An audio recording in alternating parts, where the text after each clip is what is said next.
Hello, welcome to SquarePegs Podcast. This is Ari Zagi. In today's episode, I'm going to talk to Jessica Stasik. Jessica is an amazing person. She's a PhD student in astrophysics at Vanderbilt University. She's the program manager of Frist Center for Autism and Innovation at Vanderbilt University, and she has a podcast of her own. We have talked about a lot of topics, and I hope you find them interesting. Give it a listen.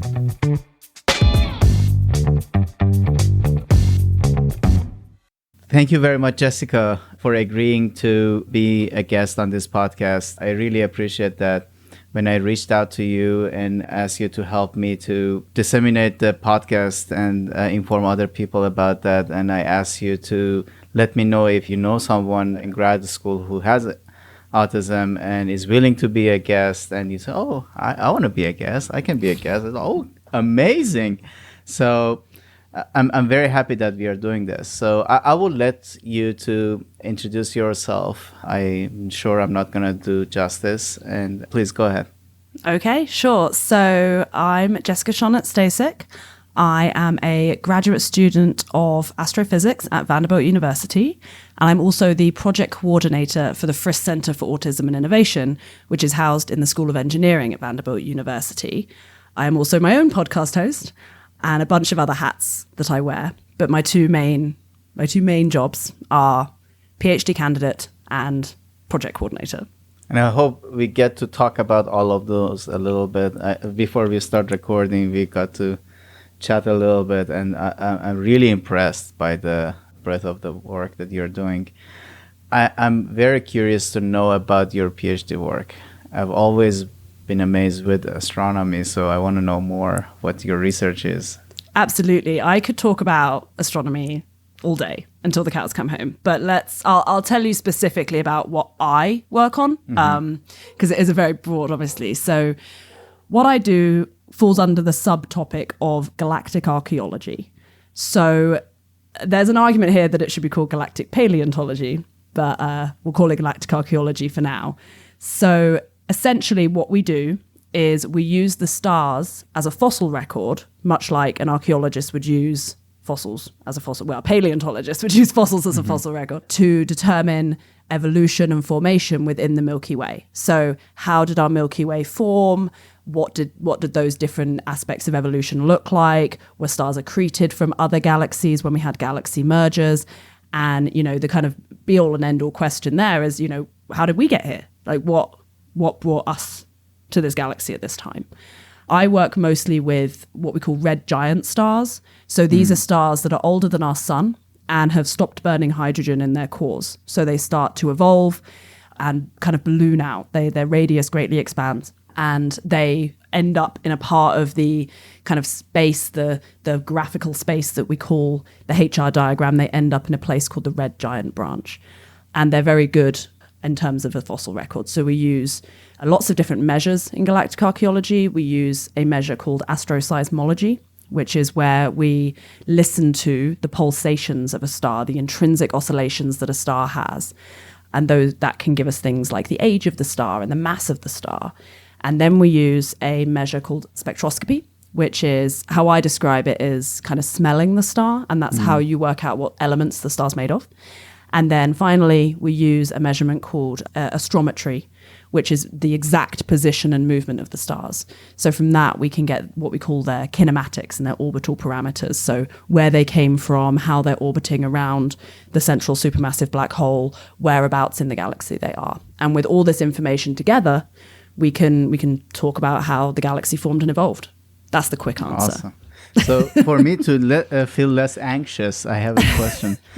In 4 billion years, when our sun is going to turn into a red giant, is it going to encapsulate Earth or not?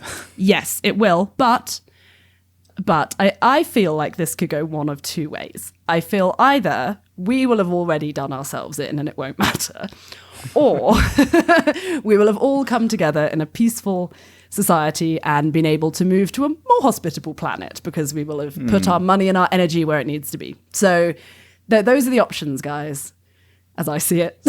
So we can probably wait a couple of billion years to decide. So we have time, right? I feel like there are more present dangers in space. You know, we have asteroids, which are an issue. And we do, not me, but people I know and people who work at NASA do near Earth orbital analysis and things like that to work out if there's an immediate risk. There's risks from solar flares. So the big energy that comes off the sun, in theory, could be bigger, although there's no proof that could happen on our sun. And if one came directly at us, that could be a big issue for communications, astronauts in space, you know, military stuff, airplanes, things like that. So I think there's bigger issues. If we're worried about space, there are more immediate concerns. Yes. And then obviously climate change, which we are doing to ourselves. Yeah. Yes. It's amazing. I've always been amazed by what you guys are doing. I mean, I think you're just having fun every day. I don't think I don't ever consider it as like, oh, it's a degree or studying or writing a dissertation. I know when you are in it, it has its own anxieties and all of those things. But oh, it's so fun though. Me, I love it. It is. I'm happy to hear that. Good.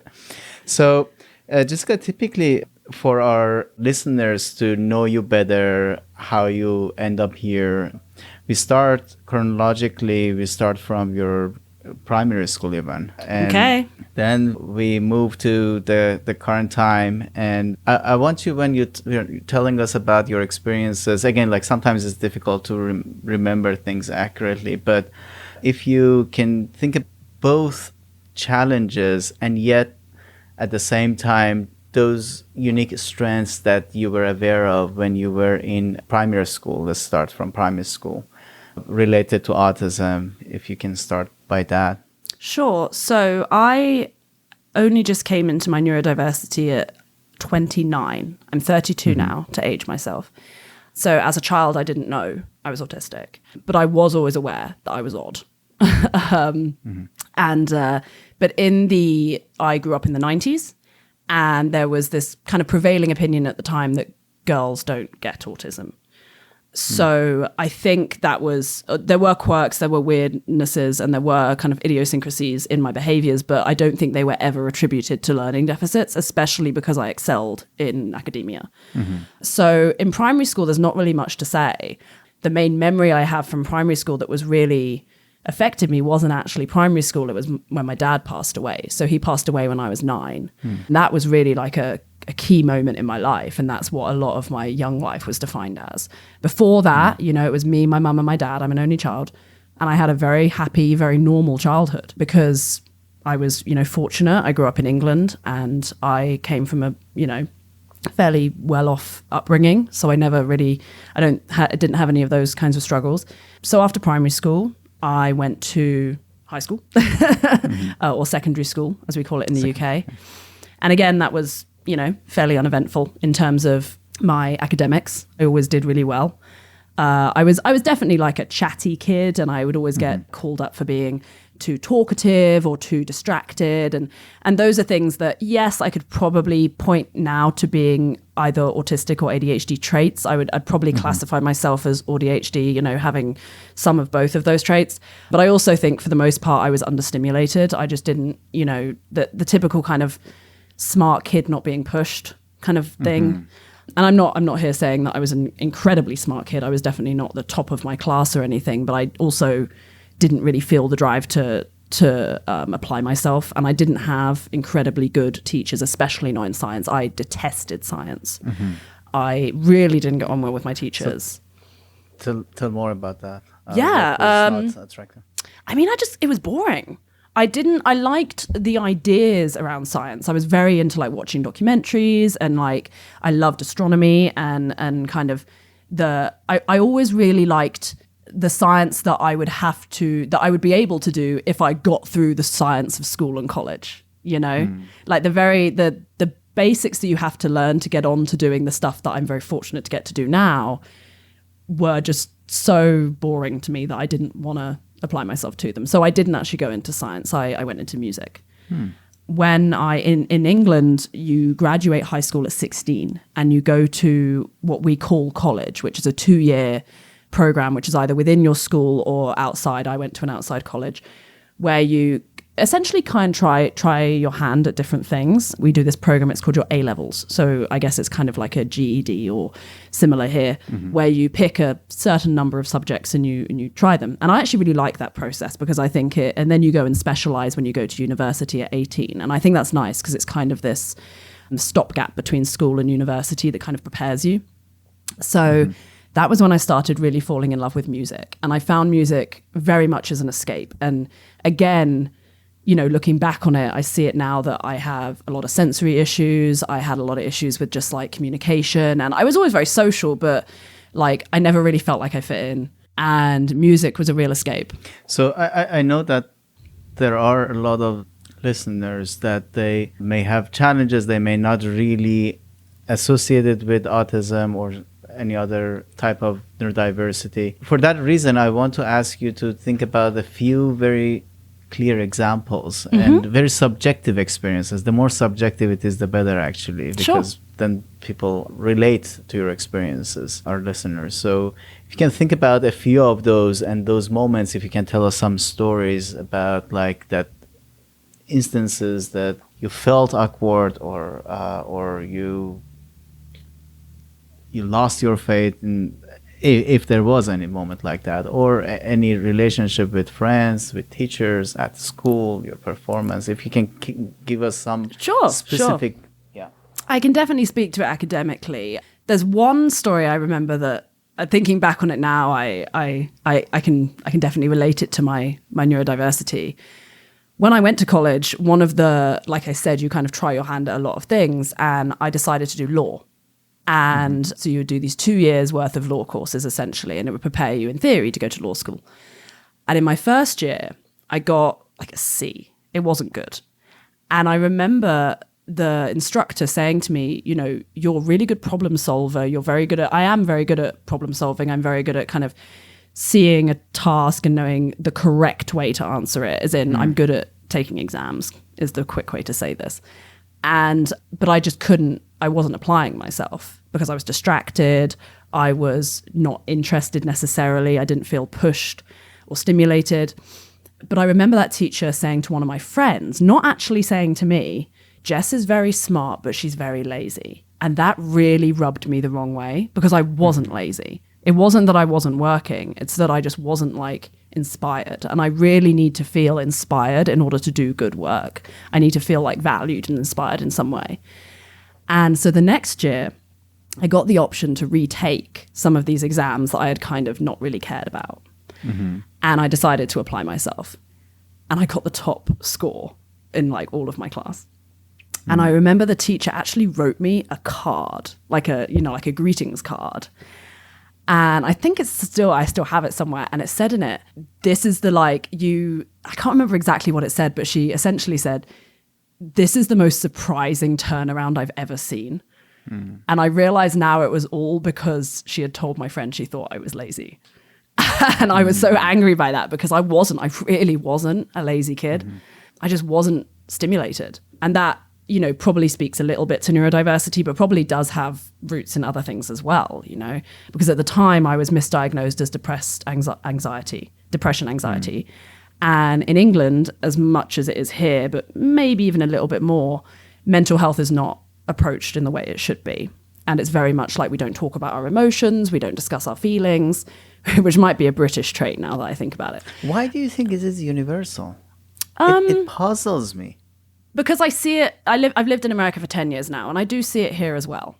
Yeah. So when I say universal, I'm obviously saying England and the UK, the UK and the US. I can tell you coming from Iran, it's the same thing. Okay, so yes, in Iran as well, I guess. But,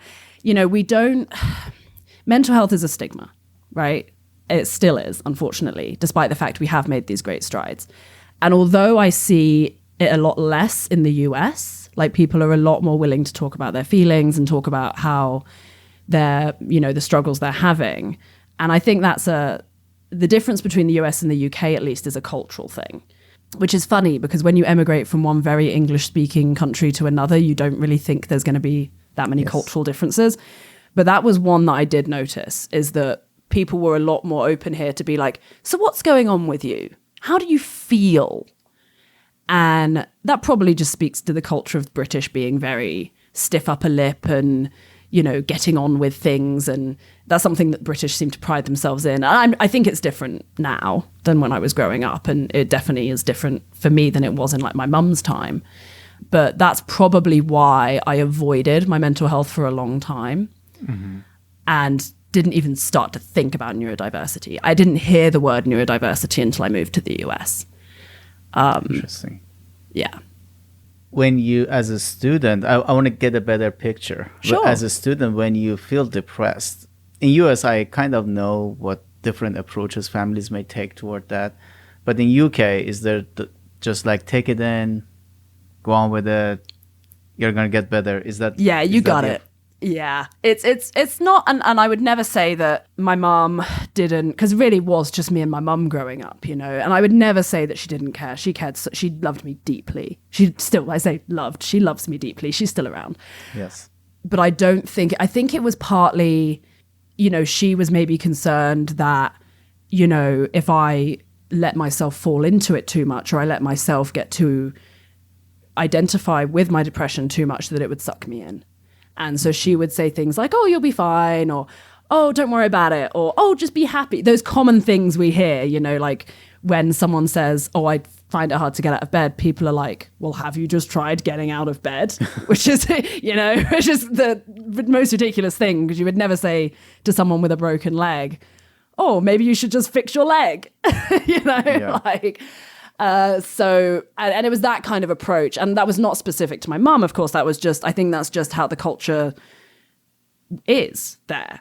There's there is, in some ways it served me, specifically in my neurodiversity, I think, because I learned very young how to socially mask, which is for women often, and I think this is probably why women find it harder to get diagnosed, for women is something that we are taught very, very young.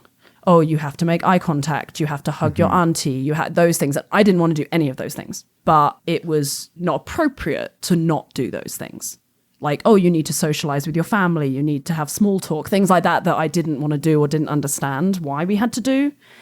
And I think it's often, I'm not going to say that anyone's experience with neurodiversity is easy, but I would say it's relatively easier for boys, because if a boy is in the corner playing with trains, oh, they're quirky. But if a girl is doing that, it's inappropriate, it's impolite. So I learned to socially mask very early. And although that was hard and I'm having to unlearn a lot of that stuff now, it definitely has served me in that I can now turn that on when I need to. It helps me in certain situations in which networking situations at work where I have to come across as neurotypical, because it benefits me if I do. So this masking, actually, this is very interesting. I think it's like the third or fourth time it's coming up. And actually, we have a paper under review. Hopefully, it's going to be out soon. We did a qualitative study amongst STEM graduate students. And this was one of the strongest themes, masking as neurotypical. Yeah. And it might be confusing for some that they believe that we can take care of our ADHD or autism, that, oh, if you can do it, then do it. What they may not notice is that the amount of energy and bandwidth that is occupied by trying to mask something is going to consume us during the day. So it's going to make us 3 times more tired. It's not going to let us be creative, because again, like all the time you have to hold something in front of you. And so, we might be able to do it, but it's essentially asking us to operate in a mood that's not natural to us. So it's going to be very energy consuming and distracting at points. Absolutely.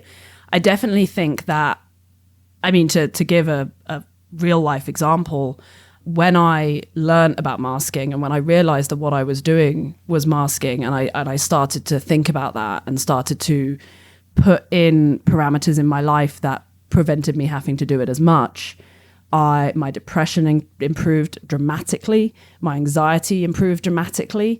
Just doing small things like only scheduling a certain amount of meetings a day, working from home, which I do anyway, was a real benefit to me. And also being able to start to learn how to let my guard down around people who I trust. My close friends, my husband. I don't have to mask as much as I used to around them. But so much of it is innate to me now that I know I'm doing it, but I can't stop it, if that makes sense. But you're right, it's incredibly draining in a way that you just don't realize until you understand what you're doing, if that makes sense. Yeah. And I think Or it is you more experience how it feels without it. Yeah, absolutely. Yes, absolutely. I remember when I first started coming into this, going for dinner with one of my closest friends, Alexis, and she was working a night shift at one of the telescopes at the time. So it was before she started the night shift, and we got a pizza. So there wasn't anyone around. We were just sitting outside the telescope building, and I was talking to her about it, and she said, well, you don't have to do any of that around me. And I was like, oh, okay. And she's like, just try stopping. And so I kind of just let my body do what it wanted to do, which was look away from her, off into the distance, stare at the ceiling, kind of sit in maybe awkward or weird and non-appropriate positions, like with my leg on the table or whatever, be able to move my hands and things like I wouldn't usually do. And our conversation kept flowing, and it became so much more natural for me. And I really could concentrate on what she was telling me because I wasn't thinking so hard about listening. It helped me to listen in a way that I hadn't been able to before, because my brain wasn't saying, oh, you need to listen. My brain was saying, you need to look like you're listening, because that's the polite thing to do. But once I didn't have to look like I was listening, I could actually listen. That was a real turning point for me. I don't know if she ever knows how impactful that was for me. So if Alexis is listening to this, thank you, babe. I appreciate it. That's very cool. That's a very good example, actually. Pretending that you're listening and not listening, because again, there's no bandwidth left. Yeah, and it's really not that. I think that's the problem, is people think that we're not listening, and it's really not that we don't want to listen. We do want to listen, but society has told us that you have to look a certain way in order to listen, if that makes sense. And it takes away from the actual listening. And for example, for ADHD, the closest example I can give you is sometimes for me to be able to really listen to a conversation in a meeting, I need to doodle. Yeah, doodling's a big one. Mm-hmm. And then people may say, oh, like you're not listening, you're drifting off. Actually, this is the way I'm listening. So I mean, right now I'm doing it right now. I'm playing with this little for those fidget toy. Who are fidget toy, yeah. Yeah. For those of you who can't see, I'm playing with a little fidget toy right now so that I can actually connect with Aresh and listen to him without having to think about it too hard. That is cool. Okay, let me ask you a question. Of course. What do you think can be done? What kind of raising awareness or shift in the culture, shift in mindset, so we can demand less from neurodiverse individuals to act as neurotypical? So that's the thing, isn't it? Is that the reason we're masking is because society has said this is how you must behave. And the only way to break that is to normalize it. So for me, I think we can all kind of play our part if we feel comfortable doing so. For me, I've just tried to, where I feel safe, tried to do the things that help me to listen. So for instance, a prime example of this is in the spring of this year, I was at a big astronomy conference called the American Astronomical Society. They hold 2 conferences a year, and the big one is in spring, or winter, they call it. It's in January. And I took one of my fidget toys with me, and I took it into every single talk that I attended so that I could actually listen to the talks, because anyone who's been to a big conference knows they are very, very overstimulating. There's a lot of people. There's an expectation on you to behave a certain way. You're there to network. You're there to sell your science. You're there to, do all these things at once. And I always find myself not really able to do the one thing I want to do there, which is take in the science. So I decided to just say, screw it. I'm going to do what I need to do to take in this science. So every talk I went to, I took my fidget toy and I sat there and I played with it.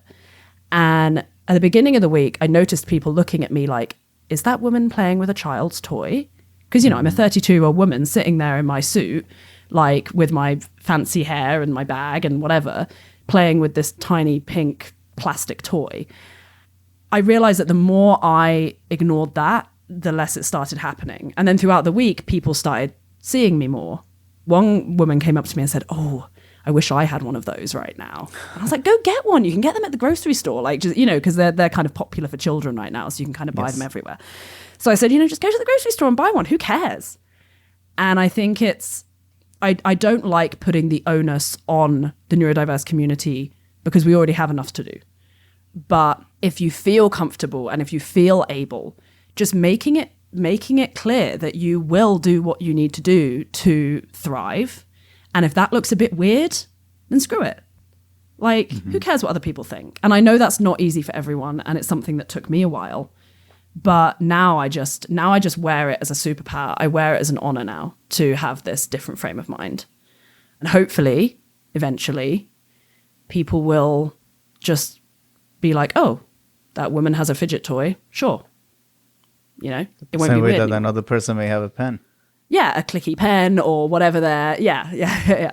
And as long as you're not, disturbing those around you, who cares? I'm not there clicking a pen, right? That I could be doing that, and that would be way more distracting. Like, this can be loud if I pop it a bit too much, but it's not, it can be done quietly. So that's my kind of approach. So I want to ask a question about like your experience in conferences also. I think sure. I can also benefit from any insight you may have.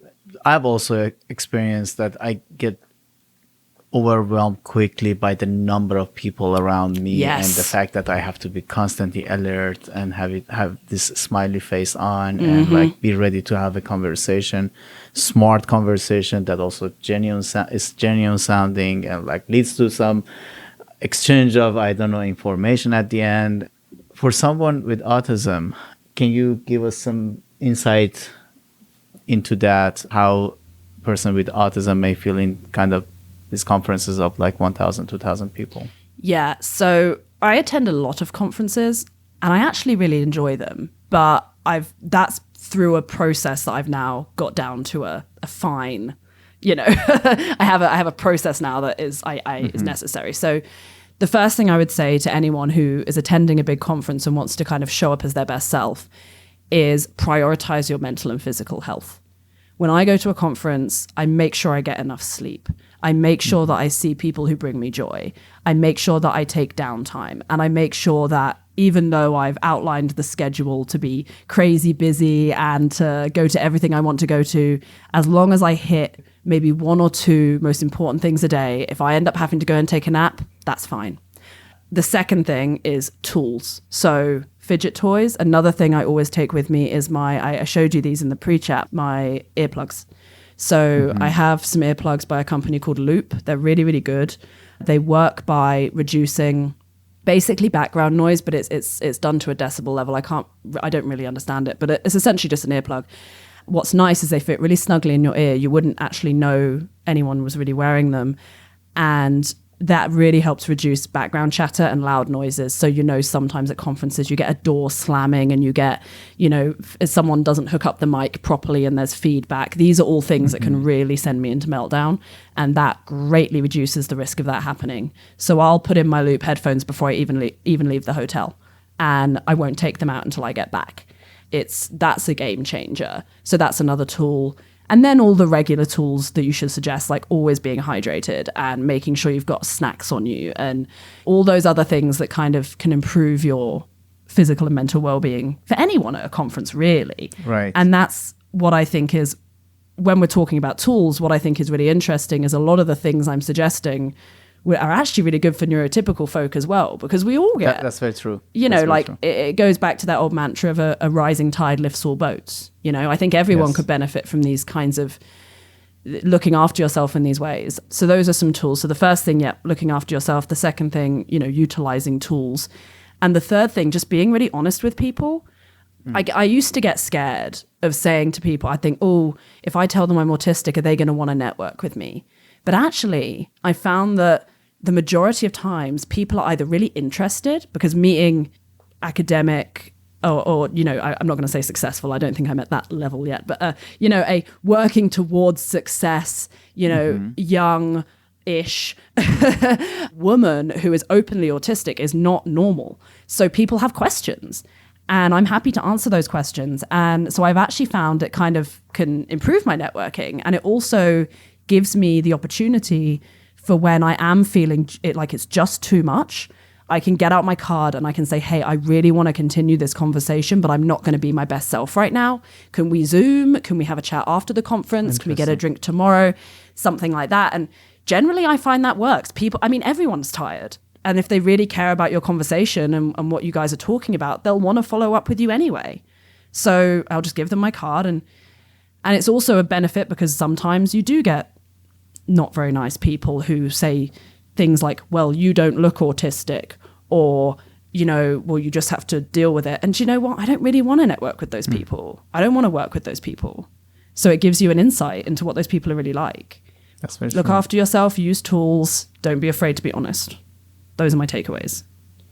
Those are very important. And what you said at the end, I think is very, very important, that we are so about pleasing everyone. Mm-hmm. Some people you don't want to really please. Like when you think about that, maybe 85%, 8% of society, you want to focus on that.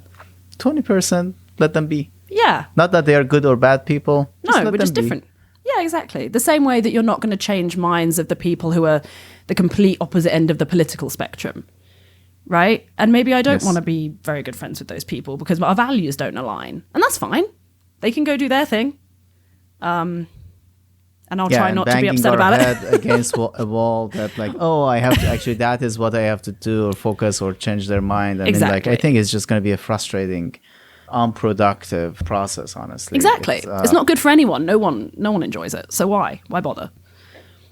Yeah. That's true. That was good. A lot of insight. I learned a few things that next time I'm gonna go to a conference. Having a bottle of water with me is very important. I found myself not drinking the whole day. Yeah, just because definitely. Because you don't think about it. You don't think about it. Another thing I do, actually, this I do absolutely every day of my life, but can be good at conferences. One of my issues is I get hyper-focused and I forget to eat. So I have on my Apple Watch, I have 3 timers set, one for breakfast, one for lunch, and one for dinner, so that I remind myself to eat. And you can do the same thing with water, right? I make a rule to myself that if I'm getting up to leave a session, I take some water. I have some water. So I just make that a habit. Every time I get up, I drink some water. And that way I stay hydrated. Because you're right, it's so quick. It's so quick to go through your whole day and be like, oh, I haven't drunk any water. No wonder I'm a mess. Yeah. Very good advices. So I want to go back to you covered the college experience, and then for university you came to US, or you did your undergraduate in UK? Well, that I kind of took a tangent. So after college, I decided that I wanted to be a world famous singer. I decided that was my driving force. So I went to music school.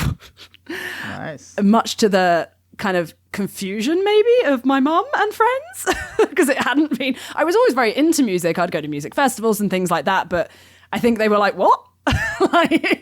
So I went to music school, and this was about the same time that my anxiety, my depression got really bad, because I really hadn't been learning about what my body needed and learning about what my brain needed as I grew. And I just started getting worse and worse. So after a few years in music school, it's kind of crazy actually, I suddenly lost most of my voice. So one day I woke up and every note above, I think it was like a E2, had just gone. I could make the voice noise, make the mouth shapes and push the air out, but nothing would come. I went to doctors, I went to ear, nose and throat people, I went to therapists, nothing would bring it back. And I thought, oh, well, I'm going to have to, if my voice is my money and I can't sing, then I need to do something else. So at the time, and this is a story I love because I think it really harnesses the power of friendship. I was living with my best friend, Kat, and still my best friend to this day. Love her to bits. She was actually at law school at the same time in the same town that I was in. And I had decided pretty much overnight, I'm going to go and do a degree, because in England, you don't get a free degree, but the student finance system is such that you basically get one for free. You do have to pay it back, but in incredibly small increments, and it gets cancelled at some point. It's a broken system as much as it is here, but whatever. So I thought, well, I'm going to go and do that, because then, best case scenario, my voice comes back and I have a degree under my belt. Worst case scenario, I'll go and do whatever it is that this degree is in. So then I thought, okay, what do I do my degree in? And Kat had said to me, well, you did really well at law in college. Why don't you go do law? And I said, oh, no, I don't want to do law. It just doesn't interest me. And I knew that whatever it was I was going to do, I had to be really interested, because at this point I had learned that if I'm not really into something, and we can talk about special interests if you want. I have a few of those. But if I wasn't really interested in something, it wasn't going to happen. I kind of knew in my heart, but couldn't really put a finger on why. It was astrophysics. I remember Kat saying to me, Jess, astrophysics is incredibly difficult. You don't have the prerequisites. You'll have to go back to college before university, that stage I spoke about, and redo some courses. It's going to be a long road. It's going to be expensive. It's probably going to be very hard. Is that really what you want to do? And I said to her resoundingly, yes. And she, because she is so smart and amazing, made me talk through with her all the other courses that were on offer at our local university. And instead of tell her why I wanted to do astrophysics, I had to tell her why I didn't want to do all the others. And it was such a useful task, because the days now that I feel like, oh, why did I do this? Because it's hard. I can look back to that moment and remember, because it wasn't going to be anthropology, it wasn't going to be history, it wasn't going to be computer science or engineering or any of those, because I went through with her on that day, this is why not this, this is why not this, this is why not this. So anyway, thanks, Kat. I went back to college and I got my prereqs in math and physics. I then went to the University of Hertfordshire, which is in the UK, and great astronomy program. They had a program wherein, so in the UK, it takes 3 years to do your undergraduate degree. But to kind of, maybe to bring it in line with the US system, what they do is you can take your third year and do it abroad, or you can go and work in industry, something like that. And then you come back and complete your final year. So it turns into like a 4-year degree. And so I went to talk to the people at the Career Center or whatever, and the astronomy people. And I said, well, I want to be an astrophysicist. No other option. I don't want to go into industry. I don't want to work for, some big company doing physics things. And they were like, well, what do you want to do? And I said, well, I want to do academia. And they said, okay, well, what would be your dream? And I said, well, I want to go to Hawaii, and I want to use the big telescopes on Mauna Kea, because I'd read all about them and they're the best in the world. And they kind of went, oh, that's a lot of effort on our part to get you out there. And I pushed and I pushed and I pushed and I cried and I pushed. One day, one of the people who worked in the astronomy department had got wind of me wanting to go on my year abroad to Hawaii, and said, oh, I used to work at one of the telescopes out there. Let me see if I can find you a connection.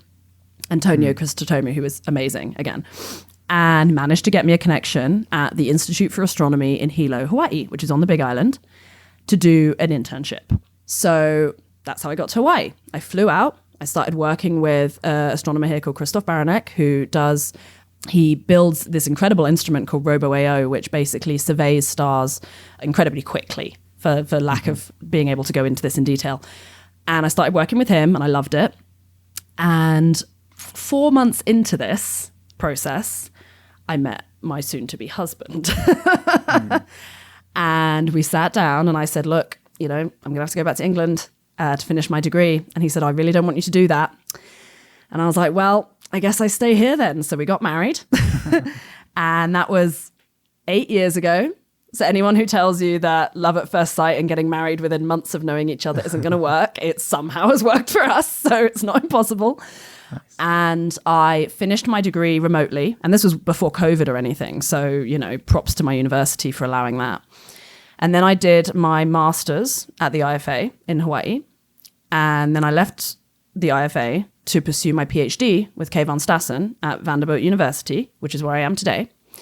But I still work remotely. I live in Volcano on the Big Island of Hawaii. So yeah, that's kind of that's how you get up to this point. So I'm sure there's many questions now because I know that's not a straight path, but I wanted to get it out. And I also didn't expect it to be this non-linear. Right? I know it's quite a story. Looping over itself. So. And actually, what might interest you is that I did eventually get a diagnosis for why my voice had gone. It's called psychogenic voice disorder, and it's linked to essentially, well, I've now realized it's linked to my neurodiversity. And since working with a voice coach, I've got my voice back. But now I'm so enamored with astronomy that I guess I'm stuck doing this. It seems you're having fun. Yeah, I love it. I love my job. Wake up every day enjoying it. Seriously. So your experience in grad school, I know your advisor, and I want to actually go back to it, and I want you to also tell us about what he's doing in addition to astrophysics. So how was your experience in grad school in US? Right. Anything that stands out to you, particularly related to your experience as a person with autism? And I want you to think about both challenges and also strengths. I actually have I think I can talk well to this because I've been to 2 grad schools, as you may have picked up from my conversation there, as I did my master's at University of Hawaii, and I left. And it wasn't under good circumstances. And I now realize that was because I was undiagnosed. And I ended up with Keivan at Vanderbilt, and it completely turned my life around. It completely turned around my experience of astronomy, my experience of grad school. Grad school is hard. This is no shade to UH. A lot of grad schools have a lot of problems, especially in the STEM areas, and especially when dealing with a diversity of minds, i.e. people who are neurodiverse, or women, or people of color, or people in the LGBTQ communities, things like that. So I'm not going to sit here and bash my old grad school, but there's definitely a spectrum of experiences. I can definitely talk about what about Vanderbilt changed me. And for the most part, it was Keivan. So I had left my old grad school unsure whether I would actually be able to get my PhD. So I had my master's at this point. I had been connected through Keivan, like it is in, I don't know how it is in the other STEM fields, but astronomy is a very small shop. So you find yourself meeting random people for random reasons. What had happened was I had taken the year out to kind of figure out what I was going to do. And luckily I live in Hawaii, so there's a lot of telescopes, a lot of opportunities. And I was working with a colleague at another telescope. And he had a postdoc working for him called Rob, lovely guy. I had kind of been having this chat with Rob about like, oh, what do I do? Have you got any ideas? Do you know any grad schools who are, in this area looking at what I look at, blah, blah, blah. And he went, I think you'd really get on well with my old advisor, Keivan Stassun. So I was like, sure, connect me. So he connected me and we kind of chatted on and off for a while. And then eventually I said to him, look, I want to pursue my PhD. Can I come to Vanderbilt? And he said, yeah, I think you'd fit really well into our group. And I said, well, I want to work remotely. He's like, that's no problem with me as long as you get the work done. And you seem to work really well remotely. And I'd had a lot of practice at this point because of finishing my undergrad. So I said, okay. So I started with him. And this is actually exactly the time that I came into my neurodiversity. So I had been talking to my therapist for many years about the idea that I might be neurodiverse. And I'd say about 2 or 3 months before I met Keivan, I had come across this article, which is now not an academic article, but a journalistic article. I think it was in the New York Times. And it's actually become a very popular article for exactly this now, which talked about a woman who was diagnosed in her late 20s with autism. And it was her perspective. And I can't remember her name, but I can dig it up if you want to put it in the show notes or anything. And as I read this article, I can't even remember why I clicked on it. It had come up somewhere on my feed, on some Twitter maybe, and it said, I was diagnosed with autism at 20-something and it changed my life. And I read the article, and as I was reading through this woman's experiences of her childhood and things like that, I was just like, oh my God, tick, tick, tick. Like this is a mirror image of what I went through. So I brought it up with my therapist, who doesn't specialize in neurodiversity. She specialized in anxiety, depression, which is why I was with her. And she was like, well, you do relate a lot to these symptoms, but you have a lot of good social aspects that you wouldn't often key in as autistic. And I was like, but maybe it's this masking thing. And we kind of worked together, and eventually she kind of soft diagnosed me as being autistic. I kind of sat with that for a while. I thought, okay, I'm autistic. I spoke to a few people. I'd kind of got some insight and realized that this was an identity I fit into. I didn't really need anyone else to tell me it was true. I ticked all the boxes, like literally every single box. Like, on those quizzes they give you and you have to answer all the questions. Like 200 out of 200. I am tick, tick, tick. Walked around on my tiptoes as a child. Yeah, like I walked around on my tiptoes as a child because I never liked touching the floor. I often run baths that are so hot they'll like scold me, but I don't realize they're hot. Like, all the really random things. Like I love watching water and all the weird ones that you don't often think of. I hate textures on my food, can't have like any sauces on my food, like all those kinds of things. I didn't really think much about it. And then one day Keivan messaged me and I didn't know he was the director of the Frist Center. I just thought he was an astronomy advisor, right? Like I didn't really know much about him. And he said to me, I'm just, trying to figure out kind of what grant I'm going to pay you off or whatever, right? Like he was just trying to figure out the logistics of how I fit into his group. Yeah. And I want to ask you a question. Feel free to ignore this email if you're offended by it or anything, but are you neurodiverse? And I literally burst into tears. I remember calling my husband into the office. I'm like welling up thinking about it. Like I called my husband into the office and I was like, I don't know whether Keivan has noticed this through our Zoom, like, because he obviously works with a lot of people my age who are autistic and he knows this really, really well. And I was like, I'm not sure whether he genuinely is just asking or whether he has actually seen something in me. But he's nailed it. I'm neurodiverse. That's exactly what I am. And I just burst into tears. And I called my mom and I was like, am I neurodiverse? And she was like, oh, yeah. Like, she didn't even second guess it. She was like, yep, doesn't surprise me at all. And like my friends were all like, yep, totally. My therapist was like, yep. And I was like, oh, wow. So I said to Keivan, yeah, I am. And he was like, okay, well, we can support you in that. You can come and, help us at the Frist Center, which is how I kind of fell into that work. And from there, it's basically just been this incredible experience of learning about myself whilst doing my PhD. Every day I feel like more like myself. Every day I'm growing. Every day I feel better. My anxiety and depression are like almost completely gone. And I've harnessed like all the good things about autism and I avoid all the bad things, hopefully. And it's really changed my life, honestly. So those are my good grad school experiences. And I'm happy to talk about the bad ones. So before we move to the next, because there are so many interesting things in there. I want to ask you about, you said like your diagnosis helped you. Yes. How? I think it was being able to put a name to the quirks that I experienced. I was no longer just weird, And what it allowed me to do was to start reading. So I'm a researcher by nature, right? Like I love numbers. I love numbers, but I also love reading. I'm an avid reader and I'm a very data driven.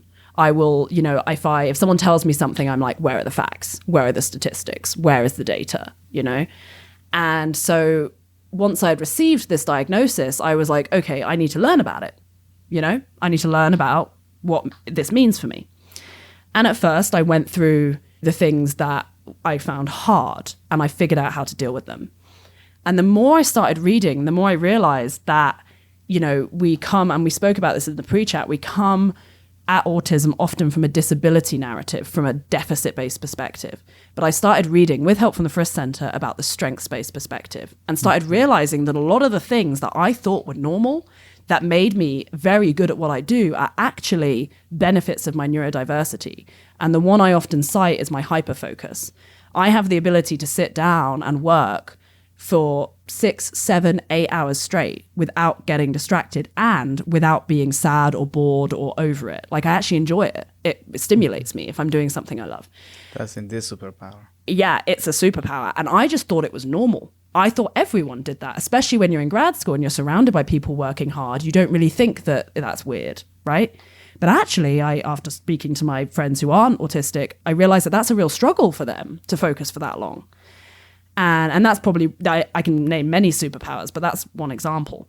And it's, so learning about the positives is something that I wouldn't have bothered to read about or bothered to learn about if I wasn't autistic, because it wouldn't have mattered. So that was really the benefit for me, is just being able to harness it. It's so interesting. I'm listening to you and I feel this positive energy in my body, and let me tell you why.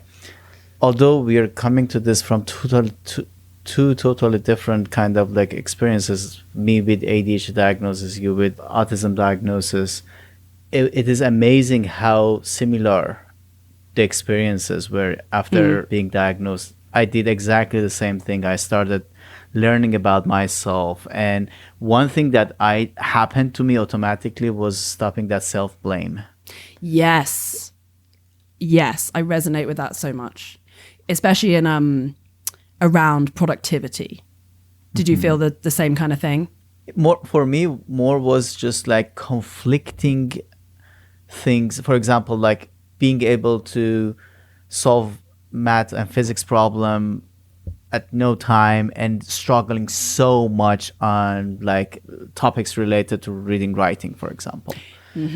Just like those conflicting ideas, unresolved conflicting understandings of self. Yeah. At the Like, same- why am I good at this but not at that? You know, why can I? Yeah. Or why I can focus on this and not on the other one. And you look at others that they can be assigned a task and get it done, and they don't really care about the nature of the task. For me, I mean, like if the task is not stimulating, Yeah. forget about that. I procrastinate to death. And Yes, me too. yeah, so it's so interesting. And you know where I'm going with this is, although the diagnosis does not mean that there needs to be a medical intervention follow up, just awareness around that, and particularly like if it happens at an age that you can learn on your own, read the information that is out there, good ones. I mean, not necessarily what medical fields is saying. There are a lot of good self-help books out there. I think this diagnosis for that reason can be very helpful. Not that, they're going to start giving you medication and medication is going to help, or they're going to start a therapy or whatever, I mean, or some intervention that is going to help. That self-awareness, I think, is very critical. Absolutely. I agree that, I mean, and there are obviously autism as a spectrum, and there are medical interventions which are good. And there are medical interventions which are maybe have, good intentions, but aren't actually doing what they're supposed to do. And there's, I think with autism, there's that famous quote, and I think it's Stephen Shaw, who says, if you've met an autistic individual, you have met one autistic individual. We are all different.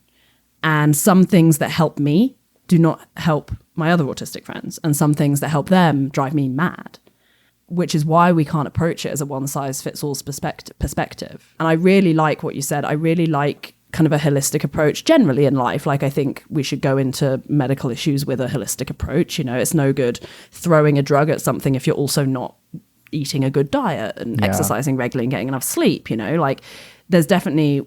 we live in this dichotomy of you have to do either Western medicine or Eastern medicine or you're a hippie or you're whatever. And I think all of these have good, you know, practices. And if it works for you and if it's safe, then do it. I know that upsets the medical establishment sometimes. And no shade to doctors. I think doctors do an incredible job and, you know, have helped me in a lot of ways with a lot of other issues. Because as someone with autism, I do suffer from some chronic pain issues, which can, you know, be linked. We're more often likely to have sensitivity issues or issues with gut or issues with intolerances, things like that. And those things have been massively helped for me by Western medicine. But when it comes to this, I don't know if I need intervention. I do go to therapy and I'm working on my, you know, what we call formal diagnosis now. And maybe we can talk about medication with doctors if I need it for my executive functioning. But right now I think I'm okay. Yeah. And I'll make that decision if and when I have to make it, you know, with the help of my doctors and a good understanding. And it is very situational. Again, like even for ADHD, I have had experiences that they are anxiety producing and there is no way to go through them without medication. And there are experiences that like I'm just having a normal life because I love what I'm doing. For example, like this podcast, I have no problem with attention sustaining because it's just like a very stimulating conversation. I don't need medication for that. It's just fun enough by itself. So there was one more thing I wanted to go back to before we moved to the Frist Center. and Keivan, which is, you said like when you moved to Vanderbilt, you started working with Keivan. I don't know if you said that sense of belonging, but I interpreted what you said. That Yeah, kind of yeah. So I didn't say that explicitly, but yes, definitely. So can you tell us more about that? Yeah, I think, and this, I don't think this, again, a rising tide lifts all boats. I don't think this is specific to neurodiversity. I think this is a grad school issue, is that all in all, the grad students are the ones who do the brunt of the work, when it comes to research, because the PIs are busy writing grants and dealing with money and dealing with all those boring things. And I think a problem, it was definitely a problem for me, is that I'm very bad at doing a good job if I don't feel valued. Like if I don't feel like someone is great, not grateful necessarily, but like who appreciates the work I'm doing. And where I was before, I didn't feel like I was appreciated. I felt like if I achieved something, it was like, okay. Or seen? Oh, both. But those are different camps, aren't they? Like appreciated in the sense that of my output. I did a lot of output and I felt like I would do some output and then it would be like, okay, next thing. It wasn't like good job on this output. And seen in the sense that there's more than one way to skin a cat, as my mum would say, which is not a horrible phrase, but like there's more than one way to go about something. And having a diversity of minds, much like having a diversity in any other sense, is a benefit. And I think a lot of all the kind of old school academy isn't built for people outside of a very specific process, right? A very specific, you have to look, sound, act, behave, or think a certain way, consistent with this very old institution of how we should gain and disseminate knowledge. And this speaks a bit to like, even like we talk a lot now about indigenous cultures and ways of knowing and how indigenous science is science. And I come across this a lot in Hawaii because obviously the native Hawaiians are here. And there's a lot of conversations here about astronomy and native Hawaiians because of where we choose to build our telescopes, which is a whole other conversation. And there's not respect for that, So it's about changing the academy, which I know is that's not something one person could do. It's a cultural shift. Yeah. So being seen, is a huge part of it. Not just as neurodiverse, but as a woman as well. At some point, they're going to start realizing because it's a very competitive field. They're going to start realizing if they narrow the approaches, it's going to hurt them. And that's when they're going to... for example, now everyone knows that like the best strategy when you invest is diversifying your portfolio. Yeah. So how about we diversify our problem-solving approaches? I love that metaphor. Well, you're being very idealistic, though. I know.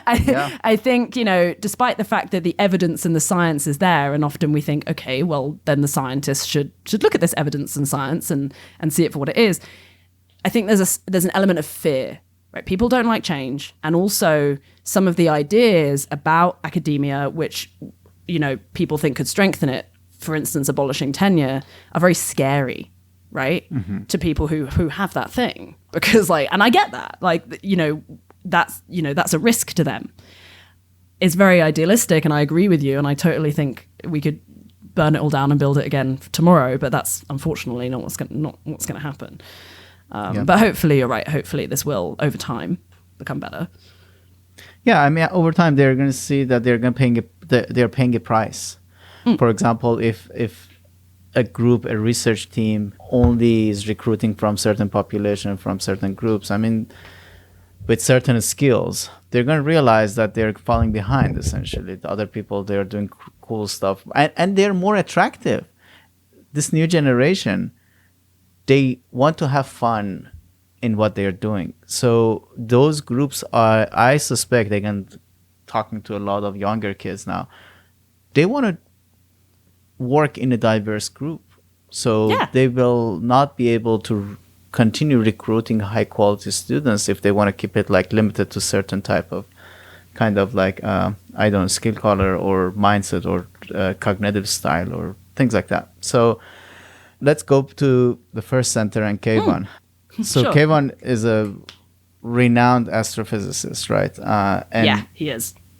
And this year, I think he was selected on the National Science Board, which is the board that advises the president of United States on extremely high level scientific efforts. For example, like where we need to start investing to be competitive in 20 years, for example. So he's going to have his fingerprint on how the science in this country is going to evolve. So I'm so happy that a person like him is in that board. And I'm sure all the other board members have qualifications like him.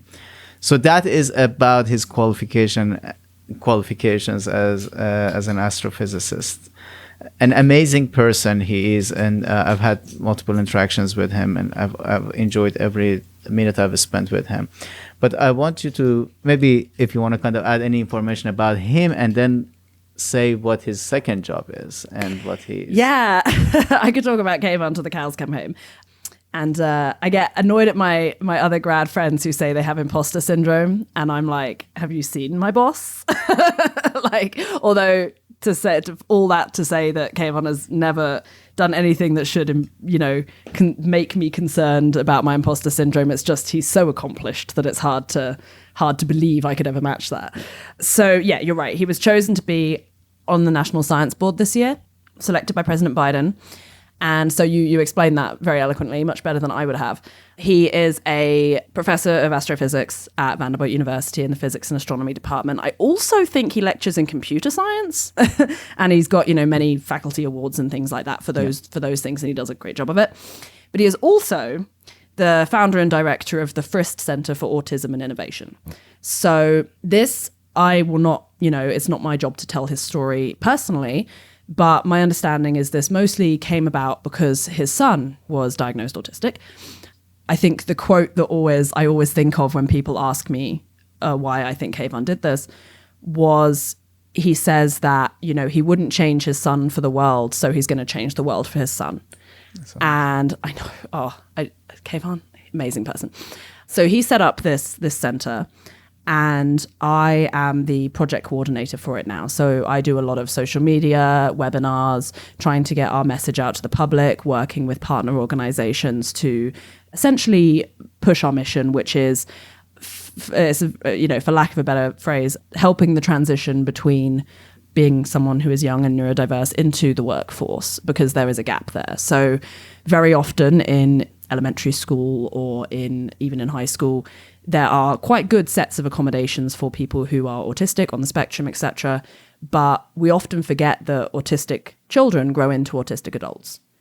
And there aren't the same level of services or you're kind of expected to just not grow out of it, but just get used to it and you'll be okay. Right. And that's obviously not how it works. And so we do a lot of work with partners like Mentra, which is a neurodiversity based job seeking platform. So it's kind of like Indeed, but for people who are neurodiverse. Mm-hmm. Other places like that. We also run summer internships for neurodiverse students. So, the REU, the research experience for undergrads, that's popular amongst, US universities. We run a neurodiversity specific one.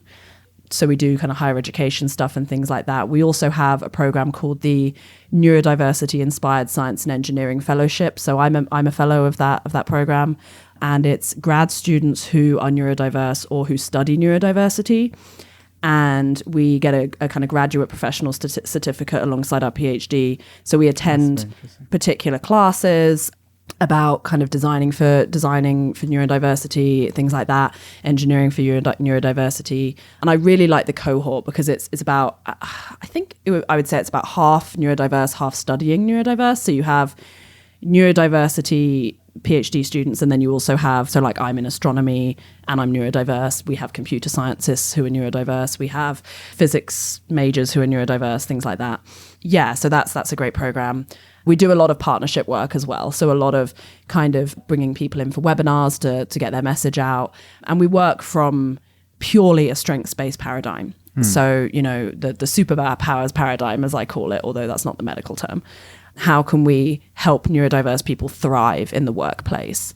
Whether that's accommodations, whether that's how to access job interviews, things like that. No, why would we? Why would we fix superheroes? That's true. That's true. But supporting them, of course, not ignoring it. I mean, it doesn't moving from a strengths-based perspective does not mean that you're ignoring the fact that it can be a struggle.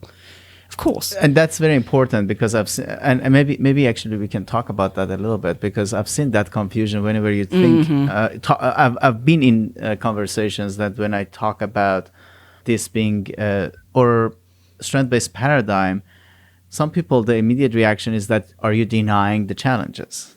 And I have to take the time to explain, no, it's not about that. Challenges exist. Someone with ADHD, autism, they still have the struggles because of the environment, although it's because of the environment. Yeah, it's the environment. Yeah. Society just wasn't built for us. It's as simple as that. So it's not about ignoring the challenges, you're right. And do you know what? There's enough people trying to tell us our challenges. We don't need to talk, we don't need to be, when people say, oh, well, you're ignoring the challenges, it's like, well, no one else is. Yeah. And my selling point at that point in those conversations is like, okay, there has been focus, as you said, there has been focus on challenges. I firmly believe that by empowering them, by reminding them of their strengths and encouraging them to utilize their strengths, we may overcome those challenges also. Yeah. So rather than putting 100% of the focus on mitigating those challenges, remediating the challenges, we can say, okay, challenges exist, I know, but for example, someone who has problem, speaking to my own experience, attention problem in a class or a boring, setting. If there is something there that makes me excited, I mean, like that is aligned with my strengths, it carries me through the experience. Yeah, through the challenge, right? And you learn how to cope with challenge, which is if we try and just remove challenges and remove barriers, you can't grow, right? Like you grow through challenge, you grow through barrier. Yeah, I think that's a really good point. Absolutely. So you've had, I suspect, many interactions with other autistic students or individuals, right? What do you think this idea of strength-based, again, like I know the answer, but as someone who has interacted with many autistic individuals, do you think emphasizing on strengths would be a better approach, or trying to come up with, I don't know, next gadget, next app, and all focused on, like, again, mitigating challenges? I mean, what, based on your experience interacting with them, seeing how they light up when you talk about something, or no? I think it's a 50-50 split, because the tools we use to mitigate challenge help us to explore our strengths. And I know that I've come to a place in my own personal growth where I see my autism as a superpower now. And that does not mean that there aren't days when I can't do life. There are definitely days when I can't do life, but they're less frequent now. If we know what our strengths are, we can support others by creating the tools that help us, if that makes sense. I know that everyone approaches this differently. Everyone approaches their diagnosis differently. Everyone comes to a different... I mean, I don't think there's ever an end point to your exploration of yourself. I think that's true of all humans, or at least should be true of all humans who are willing to look inside and have a element of self-awareness. I think if you're not looking back at your 20-year-old self and going, oh my God, that was embarrassing, then you're probably not growing, or, oh, I screwed up there, or, oh, I need to learn from that situation. You're probably not doing the self-reflection that is necessary. And that's just part of being innately human. That's not specific to being neurodiverse. It's just another element of it. But I definitely see the strengths as my superpowers. And I learn more of them every day. Like every now and again, something will happen and I'll go, that's cool. Or, oh, that's something I need a tool for. Speaking of your superpowers, you have talked about two of the hats that you're wearing. And I know that you have a podcast also. I do. Tell us about that. I will. It's nowhere near as amazingly professional as yours is, Rash, but hopefully it'll get there. So my podcast receiving a lot of good help. I host a podcast called Astronomer And we explore the diversity and intersectionality within the astronomy community. But I think it kind of bleeds out into other STEM disciplines, although I haven't explored that yet. So each episode or each couple of episodes, I interview a new guest. We start by talking about their job. So they could be a research scientist, or they could be an astronomer in another capacity. And some people get angry at the idea of using the word astronomer to describe anyone outside of tenured faculty. But honestly, I think, if you love the sky, you're an astronomer, And so I've interviewed telescope operations specialists. I've interviewed faculty. I've interviewed directors of telescopes, people who do education and outreach in the astronomy field, people who are grad students. But the thing that binds us all is that we do not fit the traditional mold of an astronomer, which, for lack of a specific phrase, is usually a cis-het white man. So I've interviewed astronomers who are Black. I've interviewed astronomers who are queer, non-binary. I've interviewed astronomers who are female or female presenting. I've interviewed astronomers who are religious, which is an intersectionality you don't often think to encounter in the hard sciences, especially in physics. And I've interviewed astronomers who don't have PhDs, which is like a shocker to people, We start by, like I said, talking about what they do for the first half or part of the episode. So and my aim there is to show that this incredible science and this incredible work is being done by a diverse community. And then we move into talking about what their and is. So they're astronomer and Black. What are their other identities? They're astronomer and female. They're astronomer and neurodiverse.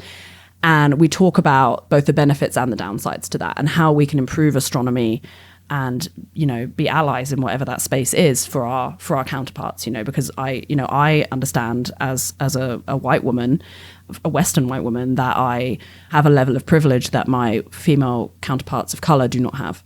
So how can I help lift them up? How can I help elevate their voices? And so I hope that the audience spans people who are, want to feel seen and want to know that there are others like them, because it can be very lonely to be the only one. I've definitely been the only woman in male research groups before, and it's hard. I'm definitely the only neurodiverse in research groups as well.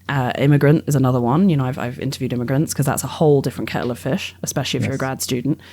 And how, we talk about kind of what we can do. So I hope that there are people listening who listen for the science and then continue to listen and maybe think a bit harder about how we select grad students, how we treat grad students, how we treat our faculty, how we come together as a community, how we teach, how we educate the new generation, and how it's our responsibility to do so, which I think is often left out of the picture. So that's what the podcast is about. Very good. It's very valuable what you're doing. Thank you. I can see how critical it is. We talk about this broadening participation in STEM, and when we talk about it, it's just an abstract thing that we say. Making sure that their voices are heard in a kind of like in an intimate conversation, so people can get to know them better for who they are, not people. Reading an article. That's people. They're humans. Yeah, absolutely right. It's good luck to you. I wish I was an astrophysicist, so I could hope that you invite me. Well, I might, if it gets enough interest, I might branch out into like scientist and then I'll have you on the podcast. One thing that just reminded me of that you might find interesting, I at AAS this year at this big astronomy conference, there was a keynote address that a friend of mine was tweeting about because it was excellent. The woman giving the address said that in astronomy, we often use the phrase losing talent, which refers to when we, lose people in these diverse molds because of issues within the academy, right? With the kind of toxic cultures that can pervade. The quote that I just adore, and I wish I could cite, but it might have been Jane Rigby, I can't remember, but I can look it up, was losing talent is a funny way of saying destroying careers. And that's so true. And it really resonated with me, the idea that, we call it, we've lost talent, but actually it's people's lives. People don't go into astronomy for the money, trust me. When you have a physics degree, there are very better paying options out there than the academics. Or killing hope and passion. Exactly. And why would we do that? Why wouldn't we make it accessible and available for everybody? And that's something that, circling back to the Frist Center, that's something that we're trying to do. Everyone who comes to the Frist Center has a passion for something. Trust me, autistic people, every autistic person has a real unique passion for something, and speaking to special interests. And why wouldn't we help those people thrive? Right.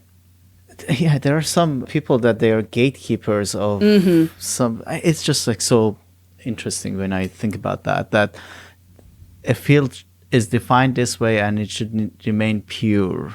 Okay, imagine if a non-traditional or post-traditional person may not become a university professor or publish or discover something, but that person is going to be happy.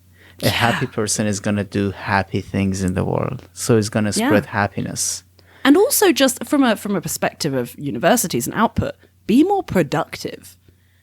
Like, at my previous grad school, I was pushed incredibly hard and I was unhappy and my productivity wasn't good. And now I have an advisor who doesn't push me. He lets me do essentially what I want as long as it's within the boundaries, and he supports my scientific endeavors, and I'm more productive than I've ever been because I'm happy. Like, I wake up and I think, yes, I get to do science. I don't wake up thinking, oh God, I have to interact with this person, or I have to go into this office where I don't feel safe, or I have to, do this thing that I don't think is appropriate or feel comfortable doing. I just get to do science. And that's what I want to do. And I love doing it. And if I want to do it at 1 a.m, I can do that. And I'm not going to be made to do something at 9 a.m. or whatever, right? Like, I just don't have those same boundaries. And that's all I needed. That's really all I needed to thrive, was just to be given some freedom, So freedom, some encouragement. Yeah. Safety, yeah, for sure. Jessica, I knew it's going to be an amazing conversation, but it exceeded my expectations, honestly. Oh, thank you, Arash. That's so kind. It was amazing. I really enjoyed it, and I'm sure that our listeners will enjoy it. So, cognizant of the time, so if we start wrapping up, I typically ask my guests to answer 2 questions, and we wrap up with that. One is, what would be their advice to their 13, 12-year-old self if they look back? Don't be so hard on yourself. Love yourself. Don't hate yourself. Like, you're a unique and wonderful individual, and you don't need to worry about what other people think, and you can do anything you want if you put your mind to it. Would probably be my advice, which is actually quite sad now I think about it. And if you want to, if you want to spend most of your day reading about Middle Earth and learning how to speak Elvish, don't think that's weird. Just do it. You don't have to go to the party if you don't want to. Right. Great. How about a 20-year-old self in college or university? Don't be too hard on yourself. You don't have to go to the party if you don't want to. Be mindful. Always be mindful. Life is so short and you have an impact. So be mindful of how you spend your time. Be mindful of who you spend your time with. Surround yourself with people who nourish you. Surround yourself with people who share your values and who push you to strive and be the best version of yourself. That would be my advice to myself at 20. That's great. That's great. Thank you very much for sharing your wisdom with us and your time also. I really thank you. And we're going to include a couple of links to the Frist Center, to Absolutely. your podcast in the show notes. And is there anything that you want to add before we wrap up? If people want to follow my social media, which is mostly just, it's kind of oscillates between sporadic thoughts about politics and my day-to-day activities. It is Jess Stella, which is JESSTELLA on Instagram, Twitter. You can find me on LinkedIn under my name. I don't usually use LinkedIn, but I'm told I have to, so you might see me more active there. I will soon be launching a non-profit. I don't have links to give you at this time, but I can. We will be advocating, supporting, and providing resources for people, including neurodiverse people, who use medical assistance dogs. So therapy dogs, service dogs, emotional support dogs, providing advocacy and support for them. with the hope to eventually be able to train and provide those dogs for people Not at low that cost. you didn't have enough to do. Thank you, Arash. Well, hyper focus, right? I can get it done. It's my hobby now. I love dogs, so if I get to hang out with dogs, that's great. My website is jessicastasik.com. It's partially utilized and can sometimes be useful. There's some cool astronomy on there. And there's links to some of the outreach things that we do in Hawaii, like Mauna Kea Scholars, which is a great program where we take public school students to observe with some of the biggest telescopes in the world. So I do a lot of stuff like that. So if anyone's interested in that, you can find that on my website. Thank you very much.